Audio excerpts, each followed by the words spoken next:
ഇന്ന് ഞാനൊരു യാത്ര പോയിക്കൊണ്ടിരിക്കുകയാണ് കേട്ടോ. അപ്പോൾ ആ യാത്രയിൽ കണ്ട കുറച്ച് വിശേഷങ്ങള് കാഴ്ചകളൊക്കെ നിങ്ങളെയും കാണിച്ചു തരാമെന്ന് വിചാരിച്ചു. ഇപ്പൊ ഞങ്ങൾ പോയിക്കൊണ്ടിരിക്കുന്നത് ഞങ്ങൾ താമസിക്കുന്ന സ്ഥലത്ത് നിന്നും 80 കിലോമീറ്റർ ദൂരെയുള്ള വേറൊരു സ്ഥലത്തോട്ടാണ് കേട്ടോ. ഹൈനിങ് എന്നാണ് ആ സ്ഥലത്തിന്റെ പേര്. അപ്പൊ ഇവിടെ വരെ 80 കിലോമീറ്റർ യാത്ര ചെയ്ത് എത്താൻ വേണ്ടി ഞങ്ങൾക്ക് ഏകദേശം 40 മിനിറ്റ് ആണ് വേണ്ടി വരുന്നത്. അപ്പൊ ഞങ്ങളുടെ യാത്ര പോയിക്കൊണ്ടിരിക്കുകയാണ്. ഇപ്പൊ നിങ്ങൾ ഈ കണ്ടുകൊണ്ടിരിക്കുന്നത് ഒരു 7 കിലോമീറ്റർ നീളത്തിലുള്ള ഒരു കടൽ പാലമാണ്. 7 കിലോമീറ്റർ ഈ കടൽപ്പാലം. ഇതുകൊണ്ടോ സസ്പെൻഷൻ ബ്രിഡ്ജാണ് നിങ്ങൾ ഈ കണ്ടുകൊണ്ടിരിക്കുന്നത്.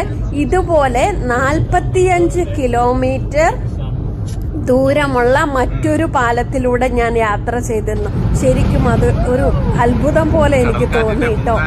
നിങ്ങൾ ആ വീഡിയോ കണ്ടിട്ടില്ലെങ്കിൽ ഒന്ന് കണ്ടു നോക്കണേ. 45 കിലോമീറ്റർ കടൽപ്പാലം. ഇതുപോലെ ഈ ചൈനക്കാരുടെ കണ്ടുപിടുത്തങ്ങളും ഇവരുടെ ടെക്നോളജിയൊന്നും നമുക്ക് ശരിക്കും കണ്ടില്ലെന്ന് നടിക്കാൻ പറ്റത്തില്ല. അതുപോലെയാണ് ഇതിലൂടെ യാത്ര ചെയ്യുമ്പോൾ നമുക്ക് വലിയ ടയേർഡൊന്നും ആവില്ല. കാരണം വെച്ചാൽ നല്ല അതുപോലത്തെ നല്ല നേർ വഴികളാണ് എല്ലാം ഉള്ളത്. ഇപ്പൊ ഈ യാത്രയിൽ ഞങ്ങളൊരു ഫാക്ടറിയിൽ പോവാണ് കേട്ടോ. ഇൻസ്പെക്ഷൻ ചെയ്യാൻ വേണ്ടി പോകുന്നതാണ്. അപ്പൊ ഞാനും ഉണ്ട്, ഹസ്ബൻഡും ഉണ്ട്, ഞങ്ങളുടെ സ്റ്റാഫ് ചൈനീസ് സ്റ്റാഫ് മാരിയോയും ഉണ്ട്. നിങ്ങൾക്ക് എല്ലാവർക്കും മാരിയോനെ അറിയായിരിക്കും. അപ്പോൾ അങ്ങനെ ഞങ്ങൾ ഏകദേശം ആ സ്ഥലത്ത് എത്താനായിട്ടുണ്ട്. ഇതുപോലെ കടൽപ്പാലമൊക്കെ ആയതുകൊണ്ട് തന്നെ നമുക്ക് വലിയ ബുദ്ധിമുട്ടൊന്നും ആയില്ല. വേഗം അവിടെ എത്തി. അപ്പം ഞങ്ങളൊരു റെസ്റ്റോറൻറ്റിൽ കയറിയതാണ്. ഫുഡ് സാധാരണ ഒരു റെസ്റ്റോറൻറ്റിൽ കയറിയ വേഗം ഫുഡ് കഴിച്ചിട്ട് ഫാക്ടറിയിലോട്ട് പോകാൻ വേണ്ടി. അപ്പം ഇവിടെ എങ്ങനെയാണെന്ന് ചോദിച്ചിട്ടുണ്ടെങ്കിൽ നമ്മൾ ഫുഡ് മീനാണ് ഇവിടെ മെയിനായിട്ടുള്ള സാധനം. കടക്കാരി എത്തിയിട്ടുണ്ട്. സുന്ദരിയായ ഒരു പെൺകുട്ടിയാണ് കടക്കാരി. നിങ്ങൾ ശ്രദ്ധിച്ചാ? അപ്പോൾ നമ്മൾ മീന് കാണിച്ചു കൊടുത്തു കഴിഞ്ഞതിന് ശേഷമാണ് അവർ ആ മീനിനെ കൊന്നിട്ട് കറി വെച്ച് കൊണ്ടുവരിക. നമ്മുടെ നാട്ടിലെ പോലെ അങ്ങനെ കറി റെഡിയാക്കി വെച്ചിട്ട് വേഗം നമ്മൾ പോകുമ്പോൾ എടുത്തു തരവ അല്ല ഇവിടെ ചെയ്യുക. അപ്പോൾ നമ്മൾ ഓർഡർ കൊടുത്തതിന് ശേഷം അവർ മീൻ പ്രിപ്പയർ ചെയ്ത് അത് കറി വെച്ച് കൊണ്ടുവരും. അപ്പോൾ അങ്ങനെ മാരിയോ സാധനമൊക്കെ ഇങ്ങനെ സെലക്ട് ചെയ്ത് കൊടുത്തോണ്ടിരിക്കുക. ഞങ്ങൾ പറഞ്ഞു നിന്റെ ഇഷ്ടമുള്ളതൊക്കെ മേടിച്ചോ എന്ന് പറഞ്ഞു. അവൻ അങ്ങനെ ചിക്കനും, ഇത് മീനിന്റെ മാത്രം മീനിന്റെ സ്പെഷ്യൽ ആയിട്ടുള്ള കടയായതുകൊണ്ട് ചിക്കനും മീനും പിന്നെ വെജിറ്റബിളൊക്കെ അവനങ്ങനെ ഓർഡർ കൊടുത്തോണ്ടിരിക്കുകയാണ്. അങ്ങനെ ഓർഡറൊക്കെ എടുത്ത് കൊടുത്ത് കുറേ നേരം കഴിയും കേട്ടോ. നമ്മളിങ്ങനെ വെയിറ്റ് ചെയ്തുകൊണ്ടിരിക്കണം. ഇവിടെ ഇങ്ങനെ എന്താ പ്ലാസ്റ്റിക് കവറിൽ പൊതിഞ്ഞ് ഇങ്ങനെ പാത്രം നമുക്ക് കൊണ്ടുതരും. എന്നിട്ട് നമ്മൾ അത് ഓപ്പൺ ചെയ്ത് ചൂടുവെള്ളം ഒഴിച്ച് കഴുകി അങ്ങനെയാണ് നമ്മളിവിടെ ചെയ്യാറ്. ഇതല്ലേ, അങ്ങനെ നമ്മുടെ ചിക്കൻ കറി വന്നു. ഉരുളക്കിഴങ്ങിട്ട ചിക്കൻ കറിയാണിത്. കുഴപ്പമൊന്നുമില്ല കേട്ടോ, നല്ല ടേസ്റ്റാണ്.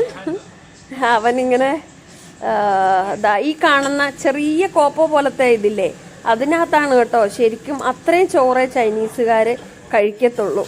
ആ ഒരു ചെറിയ പാത്രമാണ്. ചോറ് ചൈനയിൽ ഫ്രീ ആയിട്ടാണ് കിട്ടുക. ചോറിന് പൈസയില്ല, കറിക്ക് മാത്രമേ പൈസയുള്ളൂ. ഇത് മീൻകറി, ഇത് ചോറ്, ഇതൊരു ഇല, ചിക്കൻ, അങ്ങനെ അവർ കൊണ്ടുവന്ന് തന്നിട്ടുണ്ട്.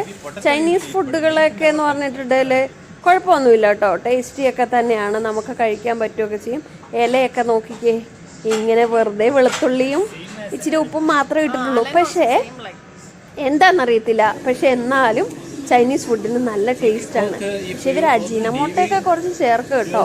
അത്ര ഹെൽത്തി ഒന്നും അല്ല, എന്നാലും വല്ലപ്പോഴും കഴിക്കുന്നത് നല്ലതാണ്.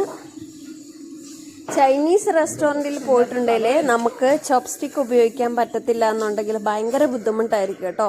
പല സ്ഥലങ്ങളിലും പല റെസ്റ്റോറൻറ്റുകളിലും ചോപ്സ്റ്റിക്ക് അല്ലാതെ സ്പൂണൊന്നും കിട്ടത്തില്ല, ഫോർക്കോ ഒന്നും ഉണ്ടാവത്തില്ല. ചോപ്സ്റ്റിക്ക് മാത്രമേ അവർ തരുള്ളൂ.